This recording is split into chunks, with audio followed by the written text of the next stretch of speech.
Sobreviví a un accidente de avión. Así sucedió todo.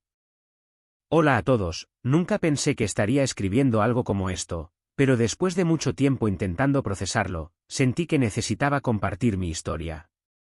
Sobreviví a un accidente de avión hace poco más de 2 años y lo que sucedió cambió mi vida por completo. Lo que vi, sentí y viví durante esos minutos de puro caos son cosas que todavía no logro entender del todo. Pero quiero contarlo todo, desde el principio. Esto no va a ser breve, así que prepárense para un largo relato. Era el día 27 de junio de 2021, y volaba de regreso a casa después de un viaje de trabajo en una ciudad pequeña a unas 4 horas de distancia. Había pasado casi una semana trabajando en un proyecto que me dejó exhausto, así que estaba ansioso por regresar a casa, abrazar a mi esposa y descansar. Tomé un vuelo regional con una pequeña aerolínea que nunca había usado antes, lo cual me causaba un poco de ansiedad. Para ser honesto, siempre he tenido miedo a volar, pero intento convencerme a mí mismo de que todo va a estar bien cada vez que me subo a un avión. Esos pensamientos típicos de las probabilidades de que algo salga mal son mínimas pasaban por mi cabeza. El avión era pequeño, de esos con 2 filas de asientos a cada lado. Éramos unas 60 personas a bordo. Me asignaron el asiento 12A, justo al lado de la ventana. Me encanta ese asiento porque siempre trato de distraerme mirando las nubes. Nunca he sido de los que conversan con extraños durante los vuelos, pero la mujer a mi lado intentó iniciar una conversación. Charlamos brevemente sobre trivialidades, a dónde íbamos, de dónde veníamos, y luego me puse los auriculares para concentrarme en la música. Me gustaba mantenerme distraído de cualquier señal que pudiese aumentar mi ansiedad, como las turbulencias o los sonidos raros del avión. Pero este vuelo, de alguna manera, se sentía diferente. Desde el despegue, algo no estaba bien. La primera señal de que algo no estaba bien llegó unos 40 minutos después de despegar. Estábamos volando a una altitud de crucero, como cualquier otro vuelo. De repente, el avión dio un pequeño sacudón. No era algo fuera de lo común, pensé que era solo una pequeña turbulencia. Pero en cuestión de segundos, los sacudones comenzaron a ser más frecuentes y violentos. Pude ver cómo las alas se balanceaban de un lado a otro, y el sonido de los motores cambió, era un ruido más fuerte, más agudo, como si estuvieran siendo forzados al máximo. Miré por la ventana, y lo que vi me hizo entrar en pánico instantáneamente. El ala del avión tenía una especie de humo, una estela grisácea que no se veía normal. No soy experto en aviones, pero sabía que aquello no era algo que debía suceder. La mayoría de los pasajeros estaban tranquilos al principio, pero pude escuchar algunos murmullos de preocupación a mi alrededor. Y entonces, sin aviso previo, la máscara de oxígeno cayó frente a mí. El ruido ensordecedor de las alarmas inundó la cabina. En ese momento, el pánico se apoderó de todos. Gritos. Personas intentando ponerse las máscaras de oxígeno como les habían enseñado en las instrucciones que, sinceramente, pocos prestan atención al inicio del vuelo. Yo, en un estado de shock, traté de calmarme lo suficiente para colocarme la mía.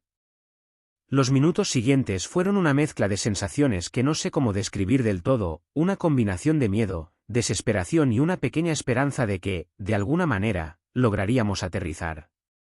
El avión empezó a inclinarse bruscamente hacia la izquierda.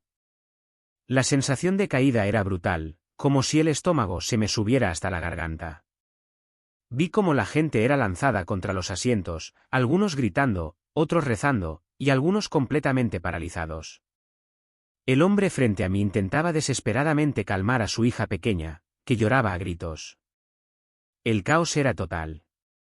Entonces, las luces parpadearon varias veces hasta que todo quedó en oscuridad. Solo se escuchaba el rugido del viento y los motores, y el sonido de las cosas cayendo dentro de la cabina. No sabíamos qué estaba pasando exactamente, pero el avión descendía rápidamente. Podía sentir cómo todo mi cuerpo se pegaba al asiento debido a la fuerza gravitacional. Intenté mirar a la azafata que estaba cerca, pero ella también parecía estar en shock, sujetándose fuertemente a su asiento mientras murmuraba algo que no pude entender. A través de la ventana, solo veía nubes grises, hasta que de pronto, el suelo empezó a hacerse visible, demasiado rápido. Entendido. A continuación te dejo una narración extensa desde el punto de vista del protagonista que sobrevivió a un accidente de avión, con lujo de detalles y enfocada en crear una experiencia inmersiva, como si fuera compartida en Reddit. Título: Sobreviví a un accidente de avión, esto es lo que realmente sucede durante un choque. Hola a todos, nunca pensé que estaría escribiendo algo como esto, pero después de mucho tiempo intentando procesarlo, sentí que necesitaba compartir mi historia. Sobreviví a un accidente de avión hace poco más de 2 años y lo que sucedió cambió mi vida por completo. Lo que vi, sentí y viví durante esos minutos de puro caos son cosas que todavía no logro entender del todo. Pero quiero contarlo todo, desde el principio. Esto no va a ser breve, así que prepárense para un largo relato. El vuelo, expectativas y miedo. Era el día 27 de junio de 2021, y volaba de regreso a casa después de un viaje de trabajo en una ciudad pequeña a unas 4 horas de distancia. Había pasado casi una semana trabajando en un proyecto que me dejó exhausto, así que estaba ansioso por regresar a casa, abrazar a mi esposa y descansar. Tomé un vuelo regional con una pequeña aerolínea que nunca había usado antes, lo cual me causaba un poco de ansiedad. Para ser honesto, siempre he tenido miedo a volar, pero intento convencerme a mí mismo de que todo va a estar bien cada vez que me subo a un avión. Esos pensamientos típicos de las probabilidades de que algo salga mal son mínimas pasaban por mi cabeza. El avión era pequeño, de esos con 2 filas de asientos a cada lado. Éramos unas 60 personas a bordo. Me asignaron el asiento 12A, justo al lado de la ventana. Me encanta ese asiento porque siempre trato de distraerme mirando las nubes. Nunca he sido de los que conversan con extraños durante los vuelos, pero la mujer a mi lado intentó iniciar una conversación. Charlamos brevemente sobre trivialidades, a dónde íbamos, de dónde veníamos, y luego me puse los auriculares para concentrarme en la música. Me gustaba mantenerme distraído de cualquier señal que pudiese aumentar mi ansiedad, como las turbulencias o los sonidos raros del avión. Pero este vuelo, de alguna manera, se sentía diferente. Desde el despegue, algo no estaba bien. La primera señal de que algo no estaba bien llegó unos 40 minutos después de despegar. Estábamos volando a una altitud de crucero, como cualquier otro vuelo. De repente, el avión dio un pequeño sacudón. No era algo fuera de lo común, pensé que era solo una pequeña turbulencia. Pero en cuestión de segundos, los sacudones comenzaron a ser más frecuentes y violentos. Pude ver cómo las alas se balanceaban de un lado a otro, y el sonido de los motores cambió, era un ruido más fuerte, más agudo, como si estuvieran siendo forzados al máximo. Miré por la ventana, y lo que vi me hizo entrar en pánico instantáneamente. El ala del avión tenía una especie de humo, una estela grisácea que no se veía normal. No soy experto en aviones, pero sabía que aquello no era algo que debía suceder. La mayoría de los pasajeros estaban tranquilos al principio, pero pude escuchar algunos murmullos de preocupación a mi alrededor. Y entonces, sin aviso previo, la máscara de oxígeno cayó frente a mí. El ruido ensordecedor de las alarmas inundó la cabina.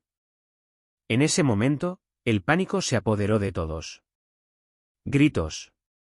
Personas intentando ponerse las máscaras de oxígeno como les habían enseñado en las instrucciones que, sinceramente, pocos prestan atención al inicio del vuelo. Yo, en un estado de shock, traté de calmarme lo suficiente para colocarme la mía. Los minutos siguientes fueron una mezcla de sensaciones que no sé cómo describir del todo, una combinación de miedo, desesperación y una pequeña esperanza de que, de alguna manera, lograríamos aterrizar. El avión empezó a inclinarse bruscamente hacia la izquierda. La sensación de caída era brutal, como si el estómago se me subiera hasta la garganta. Vi cómo la gente era lanzada contra los asientos, algunos gritando, otros rezando, y algunos completamente paralizados. El hombre frente a mí intentaba desesperadamente calmar a su hija pequeña, que lloraba a gritos. El caos era total. Entonces, las luces parpadearon varias veces hasta que todo quedó en oscuridad. Solo se escuchaba el rugido del viento y los motores, y el sonido de las cosas cayendo dentro de la cabina. No sabíamos qué estaba pasando exactamente, pero el avión descendía rápidamente. Podía sentir como todo mi cuerpo se pegaba al asiento debido a la fuerza gravitacional. Intenté mirar a la azafata que estaba cerca, pero ella también parecía estar en shock, sujetándose fuertemente a su asiento mientras murmuraba algo que no pude entender. A través de la ventana, solo veía nubes grises, hasta que de pronto, el suelo empezó a hacerse visible, demasiado rápido. El impacto no fue lo que esperaba. Siempre había imaginado un choque de avión como una explosión inmediata, algo violento que sucede en un segundo. Pero no fue así. Recuerdo haber visto cómo el ala del avión golpeó un árbol enorme, y luego el fuselaje se partió. El sonido del metal rompiéndose fue ensordecedor. Mi cuerpo fue lanzado hacia adelante, sujeto únicamente por el cinturón de seguridad. Sentí un dolor horrible en el pecho, como si me hubieran aplastado el pecho con un mazo. Todo se sacudió violentamente, y luego, silencio. No explosión, no fuego inmediato. Solo silencio. No sé cuánto tiempo estuve inconsciente, pero cuando desperté, el olor a tierra húmeda y combustible fue lo primero que me golpeó. Mi cabeza zumbaba, y al intentar moverme, sentí un dolor agudo en el costado. Abrí los ojos y todo estaba oscuro. Había polvo, restos de metal retorcido, y a lo lejos, el sonido de personas gimiendo, llorando. Estaba desorientado, pero sabía que había sobrevivido, al menos por ahora. Me quité el cinturón de seguridad con dificultad. Mi mano temblaba tanto que me tomó varios intentos. Al mirar a mi alrededor, vi que la mujer que estaba sentada a mi lado no estaba en su asiento. En su lugar, solo había un espacio vacío con escombros. El avión estaba partido en dos, y yo estaba en la sección de la cola que había caído entre los árboles. Algunos cuerpos colgaban de los asientos, otros estaban tirados en el suelo. El pánico regresó de inmediato, pero sabía que tenía que salir de allí. Tropecé al intentar ponerme de pie y sentí un dolor punzante en la pierna. Miré hacia abajo y vi sangre goteando desde mi rodilla, pero no parecía una herida grave. A lo lejos, entre los restos del avión, vi una luz tenue. La salida de emergencia estaba parcialmente abierta. Todo lo que podía pensar en ese momento era en salir, alejarme del avión antes de que algo peor sucediera. A medida que avanzaba, escuché gritos a mi alrededor. Algunas personas estaban conscientes y trataban de moverse, pero muchos no respondían. Vi a un hombre sacando a su hija del asiento, ambos cubiertos de polvo y sangre. Les ofrecí ayuda, pero estaba tan débil que no podía hacer mucho. Seguimos arrastrándonos hacia la salida. Al salir, me di cuenta de que estábamos en un bosque espeso. Era de noche, y la oscuridad solo era interrumpida por la tenue luz del fuselaje en llamas a lo lejos. Pero lo peor estaba por llegar. Sentí un calor intenso, y al girar, vi que la parte trasera del avión había empezado a arder. Los gritos se hicieron más fuertes. La gente que había quedado atrapada en esa sección no tenía escapatoria. Quería correr de vuelta y ayudarlos, pero las llamas crecían rápido. Era como estar en una pesadilla. Junto a algunos supervivientes, nos alejamos del avión. No sabíamos si el fuego alcanzaría la parte donde estábamos, pero teníamos que mantenernos alejados por miedo a una explosión. Había una docena de nosotros, todos con heridas de distintos tipos. Nadie hablaba mucho, estábamos en estado de shock. No había señal de ayuda. Sentí que habíamos quedado atrapados en medio de la nada. Estuvimos en ese bosque, heridos, asustados y sin saber qué hacer durante horas. El tiempo se sentía interminable. Cada vez que escuchaba un crujido en el bosque o un sonido fuerte, me imaginaba lo peor. Pasaron unas 6 horas hasta que escuchamos los primeros helicópteros. Fueron las horas más largas de mi vida. Finalmente, los equipos de rescate nos encontraron. Cuando vi las primeras luces de los socorristas, supe que habíamos logrado sobrevivir, pero a un precio muy alto. De las 60 personas a bordo, solo 18 habíamos sobrevivido. Más de 40 personas murieron ese día. La mayoría no tuvo la oportunidad de escapar del fuego, otros murieron por el impacto. Me enteré después de que, aunque el avión no explotó como en las películas, el daño causado por la caída y el impacto con los árboles fue devastador. A muchos los atrapó el fuselaje roto o quedaron inconscientes por los golpes. Era difícil de aceptar, y en esos primeros momentos después de ser rescatado, lo único que sentía era una especie de entumecimiento emocional. Cuando los equipos de rescate llegaron, todo fue un torbellino de luces, voces y caos. Ellos intentaban llevarnos a todos a un lugar seguro, pero la escena era una pesadilla: cuerpos, partes del avión todavía humeando, y los gritos de aquellos que aún estaban con vida pero gravemente heridos.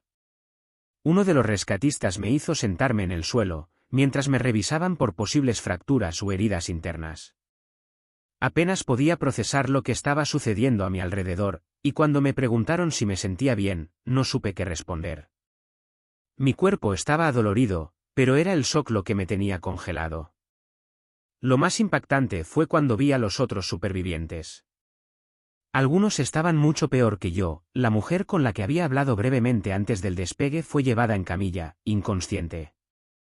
El hombre que había sacado a su hija del avión estaba sentado en el suelo, con la niña en sus brazos, cubiertos de tierra y sangre, mirando hacia el vacío como si no entendiera lo que acababa de suceder. Esos momentos, justo después del rescate, son una especie de niebla en mi mente. Sé que lloré, pero no sé cuándo exactamente. Sentía el peso de todo lo que acababa de pasar como una presión insoportable en mi pecho. Nos llevaron a todos a hospitales cercanos. Los rescatistas nos distribuyeron en ambulancias según la gravedad de nuestras heridas. Cuando llegué al hospital, los médicos me revisaron de inmediato. Tenía varias costillas rotas, cortes profundos en la pierna, y el diagnóstico más preocupante, una conmoción cerebral. Al principio no entendía lo grave que era mi estado, ya que el shock me mantenía en una especie de entumecimiento, pero con el tiempo, el dolor comenzó a surgir y las emociones que había reprimido empezaron a golpearme como una ola incontrolable. Recuerdo que una enfermera intentó hablarme, hacerme preguntas simples como mi nombre, la fecha, qué había pasado, pero mi mente estaba en otro lugar. Estaba atrapado en el momento del impacto, repitiéndolo en mi cabeza una y otra vez. No podía dejar de pensar en aquellos que no lo lograron. Sobrevivir a algo así es confuso. Me sentía agradecido por seguir vivo, pero al mismo tiempo, sentía una culpa abrumadora. ¿Por qué yo había sobrevivido y otros no?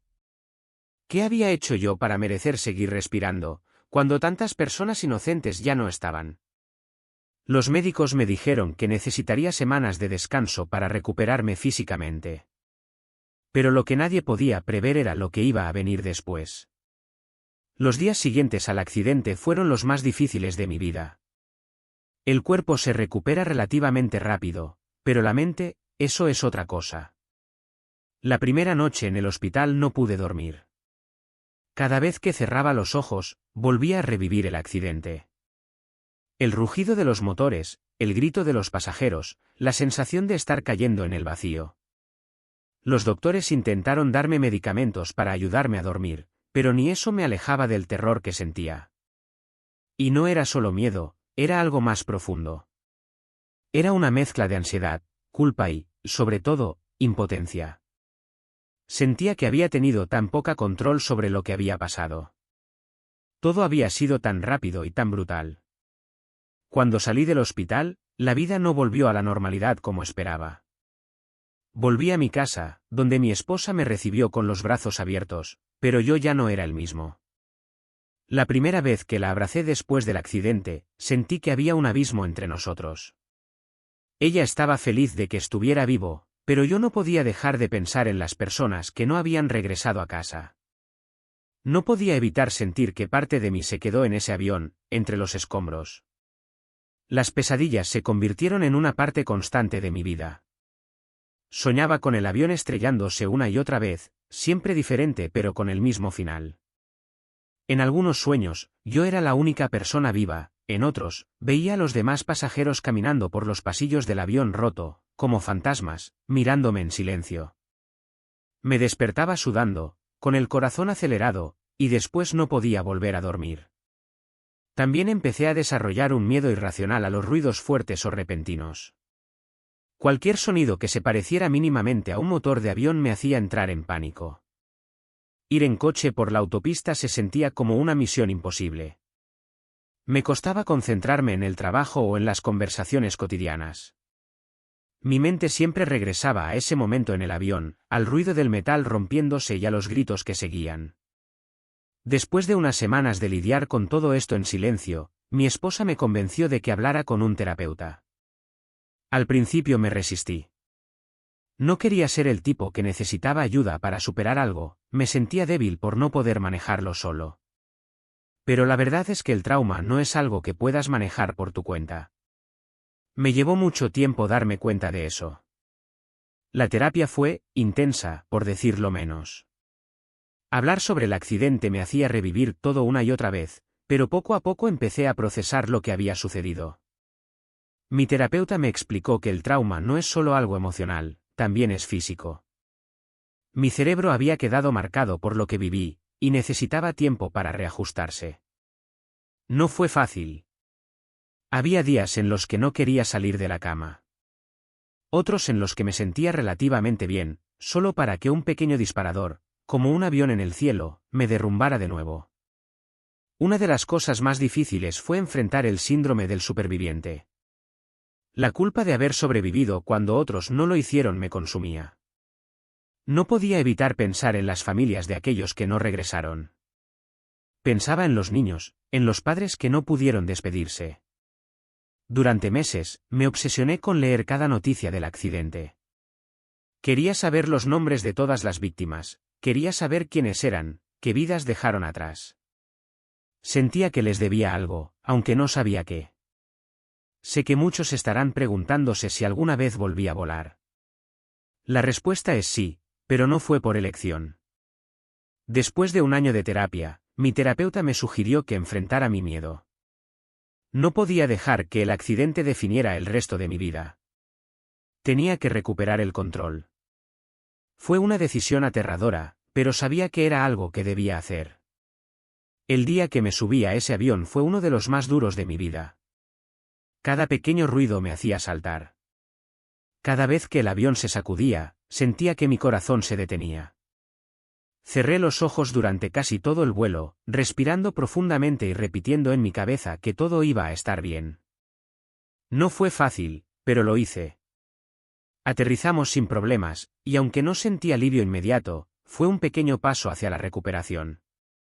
Hoy, después de más de 2 años desde el accidente, puedo decir que estoy mejor. No completamente curado, porque nunca se supera del todo algo así, pero he aprendido a vivir con ello. La terapia me ha ayudado a entender que está bien sentirme vulnerable, que está bien necesitar tiempo para sanar. También he aprendido a valorar cada día que tengo con las personas que amo. He dejado de dar por sentada la vida, porque sé lo rápido que puede cambiar todo. Esta experiencia me ha enseñado que la vida es frágil, pero también que los seres humanos tenemos una increíble capacidad para adaptarnos y seguir adelante, incluso después de las peores tragedias. A veces todavía pienso en aquellos que no sobrevivieron, y me prometí que honraría sus vidas viviendo la mía de la mejor manera posible. Si alguien está leyendo esto y ha pasado por algo similar, quiero decirles que no están solos. Hablen con alguien. Busquen ayuda. Tomen el tiempo que necesiten. Porque sobrevivir no es solo estar vivo, es aprender a vivir de nuevo.